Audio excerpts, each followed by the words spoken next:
Ladies and gentlemen, welcome to the big 100 episode of Petey's Awesome Guest Panel. Yes, we have reached 100 episodes. I can't believe it. I didn't think I was going to reach past one. Now, before I introduce tonight's special iconic guest star, I would like to introduce tonight's co-host for this evening, my friend and Power Ranger enthusiast, Mr. Kwame Jacobs. Yo, what's up, guys? I'm back. I mean, I'm always here anyway. We finally made it to the big 100. Yes, we did. And now to introduce tonight's special guest.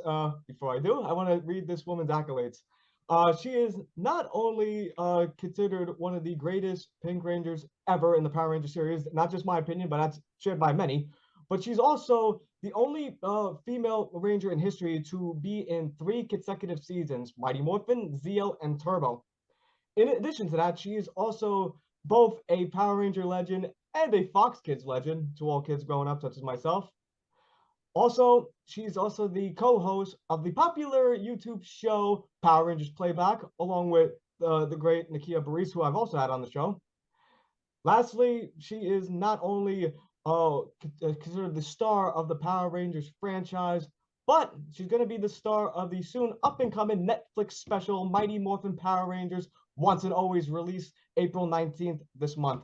My guest at this time is the legendary, the iconic Mrs. Catherine Sutherland. Kat, welcome. How are you today? That was quite an introduction. I'm blushing. You should be. Well, yeah. This is a 100th episode. We had to have a huge star for a huge episode, and you were the first name we thought of. You're so sweet. Thank you so much. I'm glad we finally found a date. I know it was a little challenging. No worries. By the way, before we get into the question, let me just say I cannot wait to meet you. Wait to see you and Nakia Baris again at Morphicon next year. Oh yes, you're coming. That's exciting. Yes. My first Morphicon. I can't wait. Oh, it's so fun. You're gonna love it.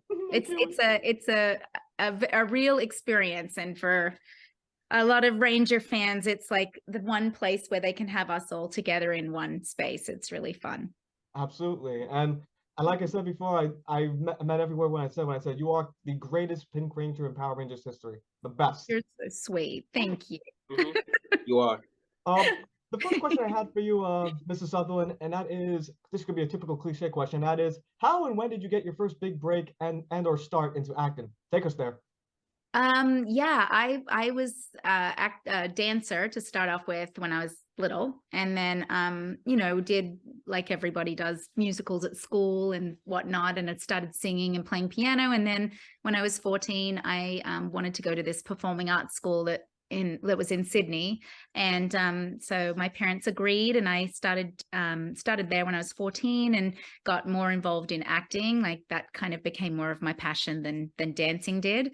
And then I started working in high school doing different musicals and different revivals and recitals and things like that.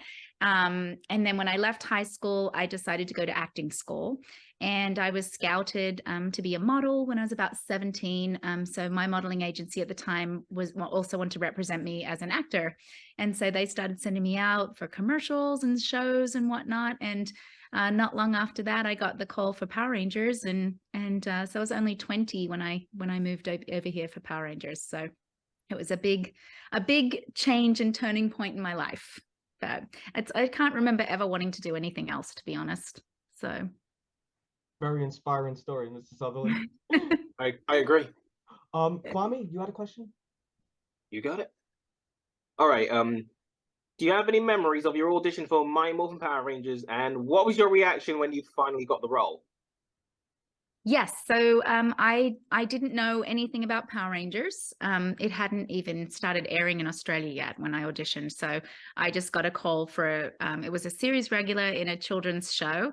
And so my first audition was a scene, and I remember thinking, oh, her name's Catherine. That's interesting. It's meant to be my role. And then my second, I did a callback, and at the callback, I had to do a martial arts routine. So that was embarrassing. And then the third callback was with the producer, Shuki Levy, and it was down to about 5 girls at that point.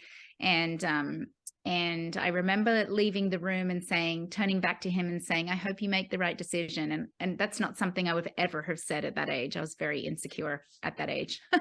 But I felt I had this moment of confidence. And then I went off about my day, and I didn't hear anything for about 2 weeks or 3 weeks, and then they called me and said, "How do you feel about moving to America?" And I was like, "Oh my gosh," screaming and jumping up and down. And yeah, and then it was just a mad dash to get, you know, visas and pack up my house and, you know, moving my whole life from Australia to America. It was pretty crazy.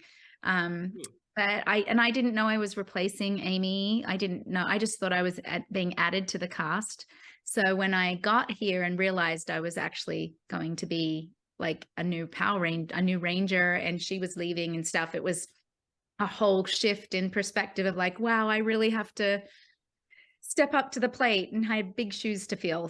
So yeah. So it's exciting though. It was all exciting. Absolutely. And now you had many great scenes and lines from all 3 seasons that you were in of Power Rangers. Did you have a particular favorite scene and or line as Kat?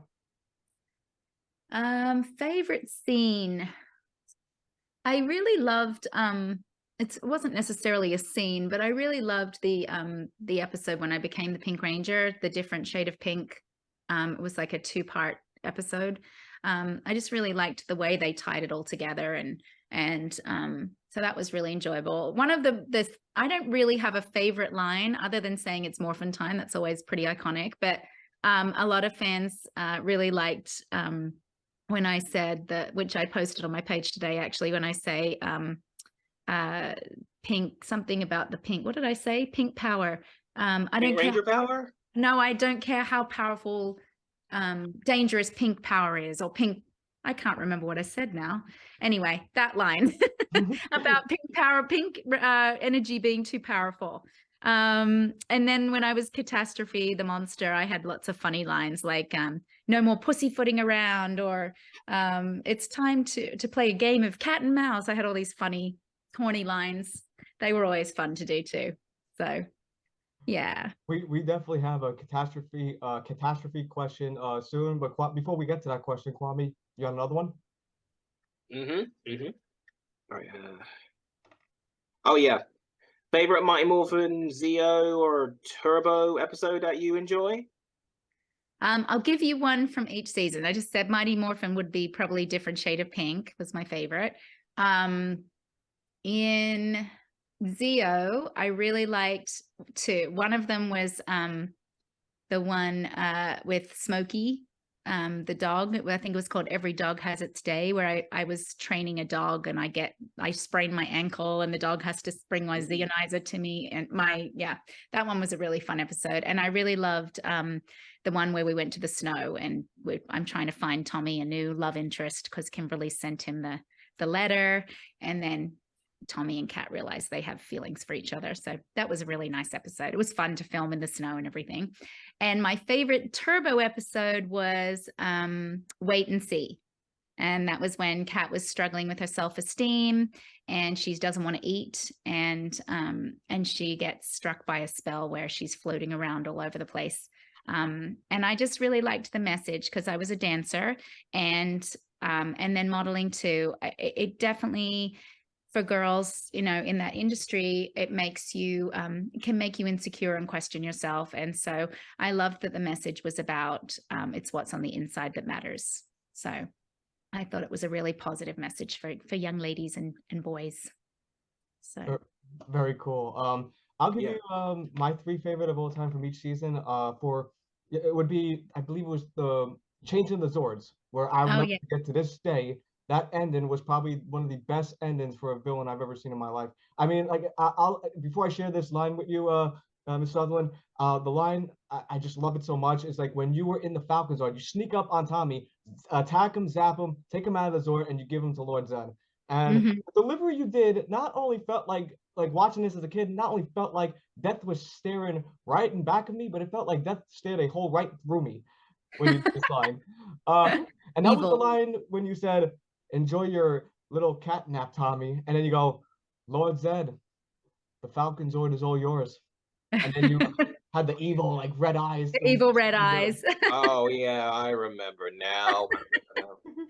For Zeo, I love For Crying Out Loud, where you and Tommy were actually pretending to be married to fight, where I think it was something with children, and it was against Boo Hoo the Clown. Yes, yes, I remember that one. Yeah. And Turbo, only because it was the first time I've ever seen like the special effects on it, and that would have to be the two-part episode, Honey, We Shrunk the Rangers. Oh yeah, that was a fun episode. I forgot about that one. I really liked the one with Tanya and Tommy singing too. I think it was called not Another Song and Dance, where Tommy and Tanya were struck by a spell and all they could do was sing. That was a really funny episode. I liked that one. Now Yeah. you mentioned Catastrophe though, and I loved your performance as Catastrophe though. Memories of performing Catastrophe and of course doing that iconic voice. Well, first of all, I thought it was really funny because they try to make it look like a cat, but it was actually in the Sentai footage a fox. And I thought it was really funny that it was this fox with lingerie, but they were trying to make it a cat. So trying to make it work somehow there. But we had a lot of fun filming recording the voice because Scott Page, who is no longer with us, unfortunately, he and I just were cracking up just doing the lines and trying to come up with that like all the sounds, and it was really funny. We had a good time.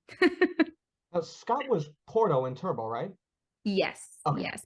Scott did many voices actually, but that's probably the one most people remember him for. But he was our ADR director, really talented. I actually worked with him after the show on several monster voices. He would always call me back and say, hey, you want to do this monster? You want to do that monster? So I did a bunch of monster voices for the show. And then he ended up working at Mattel. And I ended up doing a bunch of like games and toys and all kinds of stuff for him over there. And Nakia ended up booking Barbie through him. So she does Barbie Life in the Dream House and all her Barbie shows through Mattel. Yeah. So that was cool. Yeah, he was awesome. Kwame, your next question? Yep. And before I do, I did catch an old friend of yours. I got Jason for you. Yes, there he is, the Gold Ranger. He's my prized ranger. I'm still collecting. My next target is to get the Staff of Triforia because my character, he's kind of like the next Gold Ranger. He's kind of like, you could say, continuing his legacy in my universe that I'm doing with my friends. Oh, I like that. The Gold Ranger's costume was awesome. Yeah. Okay, I want to make sure it's okay. Is there any do you have any cool or funny behind the scenes stories you would like to share with us during your time in Power Rangers? Like, is there any like hilarious or iconic scenes that happened behind the scenes like that you remember? Well, one of them, when we were filming the Turbo movie, Jason and I had to go like the part where we're in the rapids, and we filmed that in Northern California, and it was freezing cold. And so they had stunt doubles for us for the rapids part, because obviously that's a bit dangerous if you don't know what you're doing. And so they had like a jacuzzi for us to warm up, like. So I would like be looking, and then my stunt double would come in and do the crazy stuff. And then it would look like they'd cut back to me. So it looked like me. So anyways, Jason decided he didn't want to use the stunt double. And he was like, no, I want to do it. I'm like, wait, wasn't it the part where he jumps off the cliff? No, not the cliff part. Just when we were in the rapids and he's like, cat, and he's like trying to catch me and I'm like all unconscious and stuff. So he did that scene. That is him in the rapids. And he was like, he was so exhausted, and I'm like, so funny. I'm sitting in the jacuzzi warm watching him going, you are crazy. And he said like, that probably wasn't the best decision. It's all cut up from the rocks. And I'm like, that's why they have stunt people that know what they're doing, Jay. You got to leave it up to them. The guy that did the flip off the cliff, he could only do it twice. That's how dangerous that stunt was. I remember. But he was incredible. So yeah, that was fun. And then, during scenes, when we filmed the Ghost Galleon scenes, Jason and Johnny brought their like Super 8 old cameras, and we were filming like our own little horror movie behind the scenes, which was really funny. I said to Tammy, Jason's wife, I'm like, you've got to see if you can find that footage, because that I know he has it. Jason kept everything, but it'd be really fun to see that, because we were being really silly. So yeah, a lot of fun memories. Okay. Kwame, before you ask the next question, I just want to ask to Mr. Sutherland, because I'm a huge fan of Power Rangers playback, and so is Kwame. Can you just tell us, like, like the origins of how it became your popular show? Thanks, guys. Thanks for the support. No problem. You deserve it. Absolutely. Thanks. We started it. We were inspired by Troy Baker and Nolan North, who had a channel called Retro Replay, where they would watch their games and talk, or play their video games that they'd voiced and talk about, you know, playing the game, or talk about, you know, little things that they did with the voices and stuff. And Nakia and I were like, gosh, we should do something like that for our fandom. They would love to see us like watch our episodes and talk about what it was like and behind the scenes. Like that's usually what fans want to know. And so we kind of threw around some ideas, and then we were about to air our first episode, and we got all these copyright claims from Hasbro and Toei, and we had to cut the episode down, and we were just like, oh my gosh, what are we going to do?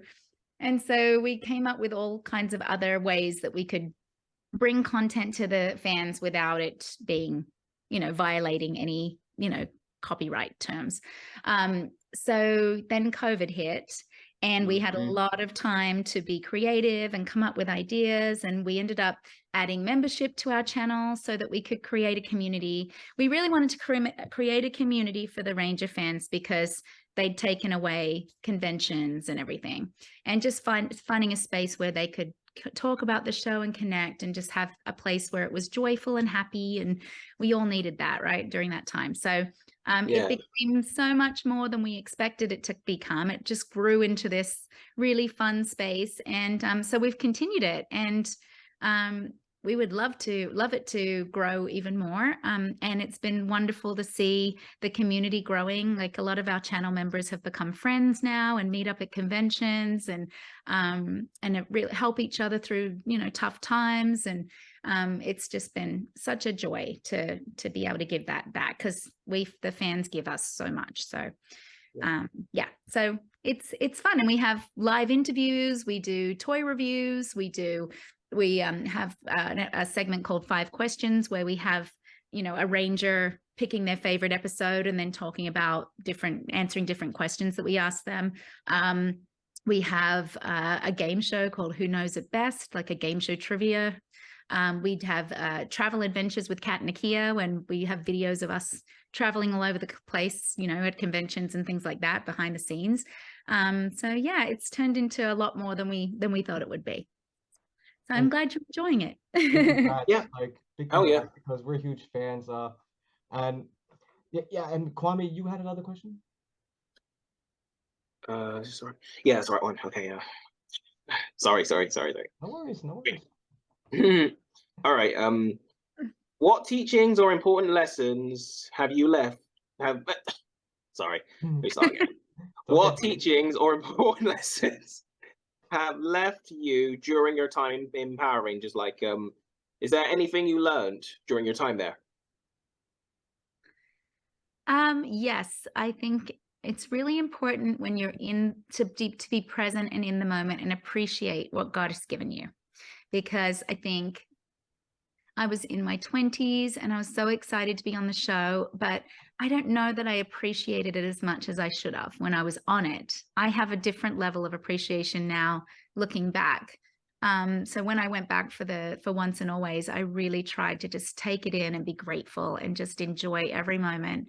And then I also think just the show's message of, you know, acceptance and kindness and being a team and doing your part in this world is also something that I really try to live by, and taking that superhero responsibility role seriously, and I want to be that for people. I would hate for someone to meet me and just be disappointed, and that would really crush me, to think someone's like, they've looked up to you and then they meet you and they're like, oh, she's such a horrible person, you know? So yeah. Very cool. And I usually, this is a question we have. It's a run-in gag on the show. Like, we ask all our guest stars this. Kwame, I know you usually ask this question, but I definitely want to ask it to Mr. Sutherland, because this is a question I've always wanted to ask. And that is, how does it feel to be a legend? I do not consider myself a legend at all. You are. Sweet. Yes. You're very sweet. I am grateful to be a part of the Ranger franchise, and I'm grateful to be a positive role model and a positive influence to my fans. But I don't consider myself a legend. I would never put myself on that level. I will say though, like you're one of the people in my life, like aside from family and friends, you're one person I can say your name in conjunctions with the words looked up to. Oh, thank you. Thank you. That means a lot to me. It's a big responsibility. And I think it's important to live that for people, you know, to step up to that. So thank you. Anytime. The next question I have for you, we have a couple more, and that is, what is your reaction and your thoughts on the impact that Mighty Morphin or Power Rangers as a whole has caused on younger generations? Because we're coming off the 30th year anniversary of the Power Rangers season, and we have newer fans, you know, becoming even bigger fans than the older fans. So I just want to get your reaction on the impact that Mighty Morphin has caused on younger generations. Yeah, it's amazing to think it's been 30 years and it's still so popular. It's really cool because when at conventions and when we meet people, we meet adults and we think that they're bringing their children to meet us, and it's actually the adult that's the fan, not the child. But they're passing it along to their kids and to their nieces and nephews and cousins, and so it's really great to see families connecting through the show too, and having that, you know, that bonding experience. But I would never have thought that this show would have lasted 30 years. It's amazing. And I often sit and go, I wonder what it is. Like, what was it about the show? And we always talk about that. And I think it was just, it was the first live action show that had diversity. Action show that had diversity for children, so there was always one character that you could connect to and relate to, and it just was fast paced. The music, the colors, it just had everything that a child would want. And I think it's become this very nostalgic thing for people when they hear that music or they see the symbol, the Mighty Morphin Power Rangers logo. They get, oops, my dog's decided to bark. They get excited about that, you know? They get excited about what that brings up for them, what memories that brings up for them. Odie, so yeah. And you brought in a lot of memories for both Kwame and I and many fans around the world. You have, I know you've heard this many times, but you have legions of fans all over the world. And Kwame and I being, you know, two of like a million. Oh, Yeah. thank you. Oh yeah. Thank you. Now, this next question I have is going to be a funny question if you take it as that. Like, and that is, whenever I'm not on a strict military, almost like diet, I am an absolute foodie. And I know Power Rangers is a big production company, so I was just wondering what the catering scene like was on for Mighty Morphin, Zeo, and Turbo, and did you have a particular favorite meal in catering? Oh, our catering wasn't the best because it was a non-union show, so we didn't have the best food actually. But I remember, because I was Australian, I remember like being like, it was all new food. Like all of the food they had was very new to me, like the Entenmann's and the, you know, just the different choices they had. They had a lot of choices. And I was like, not used to all of those choices being from Australia. But the food was not the best, to be honest. I'm sorry you had that experience. I've had great experiences on other shows, though. I see. You know, we wanted to get your thoughts on this. I wanted to tell you this question. Now it's a Turbo related question, and both Kwame and I love the Power Rangers Turbo movie. So we were just curious to know what it was like shooting the movie. The movie was great. It was very similar to shooting the series, but it was a longer stretch. So we shot it over, I think, 6 weeks, and we got to go to different locations, which was really fun. And you know, on a movie, it takes a lot longer to film a scene, so it was slowed like the TV show, but slowed way down. So it was really fun we had, you know, to be a part of a big multi-million-dollar movie was really exciting. So and then we got, you know, Blake joined the cast, so that was an adjustment for us. And yeah, it was a lot of fun. I liked the travel part of it a lot. Oh, cool. And I wish they'd cut quite a few scenes out of it. I wish they hadn't done that. So you were incredible in that movie. oh, Yeah. thank you. Do you feel like okay talking about the Turbo episode, Passing of the Torch? Yeah. Because that was the final episode. Unfortunately, we got to see Cat and the other original Turbo members, Yeah. Yeah. except Justin. Yes. It was very sad. We all, Nikki and I were crying a lot. Aww. It was very hard because that was our family, that was our life, and we didn't know if we would all see each other again. And it happened very suddenly. We didn't want to go. We would have loved to have finished out the season, but for whatever reason, they decided to just change everybody. I know Jason wanted to leave, and that was a big part of it. They didn't want to have to do another cast change. And I think they did it was a disservice, I think, to the show. They should have just had us finish the season and then brought the new cast in for space. But yeah, it was really, really sad. It was really hard. Yeah. I'm sorry. I can feel that. We still think because you're the only female ranger in history to do 3 consecutive shows, which is definitely, if there was a Power Ranger Hall of Fame, please put Kat Sutherland in. The final question I have for you before we wrap up, and that is going to lead to the next segment of our show. But much like your show, Kat, we have segments and different parts of the show. And this is the question: what's next for Catherine Sutherland? Now, this is the part, Mr. Sutherland, where my show is an open forum. This is the part where I will pass you to the proverbial microphone. You can say, talk, promote, hype, say anything you like. The floor is yours, Mr. Sutherland. Okay. Well, Nikki and I have plans for our show. We'd like to grow our show and possibly sell our show if we could get it to that level. I am writing, but I'm a big procrastinator, so I have to make sure I get on that this year. That's my plan, because I've been writing this story for a long time, and it needs to get finished.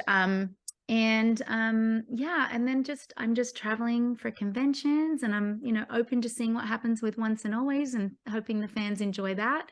Yeah, and then adjusting. I moved from California to Tennessee, so I'm adjusting to a new area, new home. Yeah, so just open to whatever God has for me. Bless your heart. And you have not only my support, you have Kwame's support. We're definitely gonna be tuning in for Once and Always. In addition to that, like I said, if you ever need help with like with anything with regards, you have my support when it comes to Power Rangers playback, anything you guys do, because I totally huge fans of both not only the Power Rangers series, but I'm also a huge fan of both Nikita's and yours as well. Like, thank you so much. Like, out of all the stars, aside from my dear friend Kat Brown, who's also on Power Rangers, like all 3 of you do like. I'm not saying like all of them don't do a lot, but I'd say like whoever does the most for the 3 people that does the most for the fans, I would say you, Nakia, and Kat Brown. Oh, thank you. We try. We try to give back as much as we can. And Kwame, any final comments before we conclude? Well, since Power Morphicon's going to be next year, I am planning on going there next year, but I'm thinking about it. I'll be going with Peter, hopefully, if it works. Fingers crossed. It'll be the very first time I'll be in America, and also, Power Morphicon is my dream convention because everything is Power Rangers related, and all my favorite Rangers will be there. Yeah, I've met most of them. They usually announce the new season as well. They'll announce the new Rangers coming up, so it's fun, and they have it's really cool because it's not just Rangers. They actually have producers and stunt people and behind the scenes and the voice actors, and so you kind of get a whole gamut of Power Ranger stuff. So I've seen a big load of it on YouTube, so I keep one eye on everything, and just hopefully if I do go there next year and I do see you, please don't forget me. Yes, come and say hello. Kat, I will. Remember me, right? Yeah. Oh, and one more thing, Jason Font did come onto you and Nakia's show, right? Yes, Jason Font did. Yes. I met him. He's a great guy. He's great. He is. He's great. He's a lot of fun. Cool, and also if you see him, tell him I got this. Oh, yeah. I just hope he remembers me because it was 2018 we met. It was at Birmingham Comic Con in the UK. We met before. I hope he remembers me though, and such a great guy. And it was good to see you in the big team up in Ninja Steel, and also can't wait to see you again in Once and Always. Thank you, guys. And Thank you so much. I just want to say a couple of things before we close, though. Let me say, All's Kat, all yours, Peter. thank you, Kat, for not only this amazing interview, but thank you for those years you gave me growing up as a Power Ranger as a fan growing up. Like, I know you don't. It's unfortunate you don't have like the powers that like the Pink Ranger has, but you have this incredible gift. I'm gonna sound like a broken record when I say this. You have this incredible gift where you could take a 33-year-old fan and bring him way down here, and make him feel like that little boy again. Me too. And I seriously cannot wait to see you again at Morphicon next year. As you can see in the picture, I got to meet you, and I was starstruck when I met Yes, you. from New York. Yep. That was And when, yeah, that was at Infinite Comics, right? Infinite Comments. And if Yeah. you ever come Yeah, back, that's I'm when you guys definitely gonna met. show up again at that. Yes. And- Actually, I'm going to be in New York again in the beginning of September. I'll be in Oh. Rochester and Albany Cool. with Walter.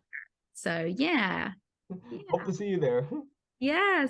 And one last thing before we conclude, and that is, thank you, Kat. Thank you, Kat. Thank you, Kat. Thank you, Thank Kat. you, Kat. Thank you, Thank Kat, for Kat. this great interview, and thank you for being my huge guest for this huge episode of 100. Oh, thank you so much, guys. you. May the power protect you. You too. Have a great See day, ya. Sutherland. Bye. Bye.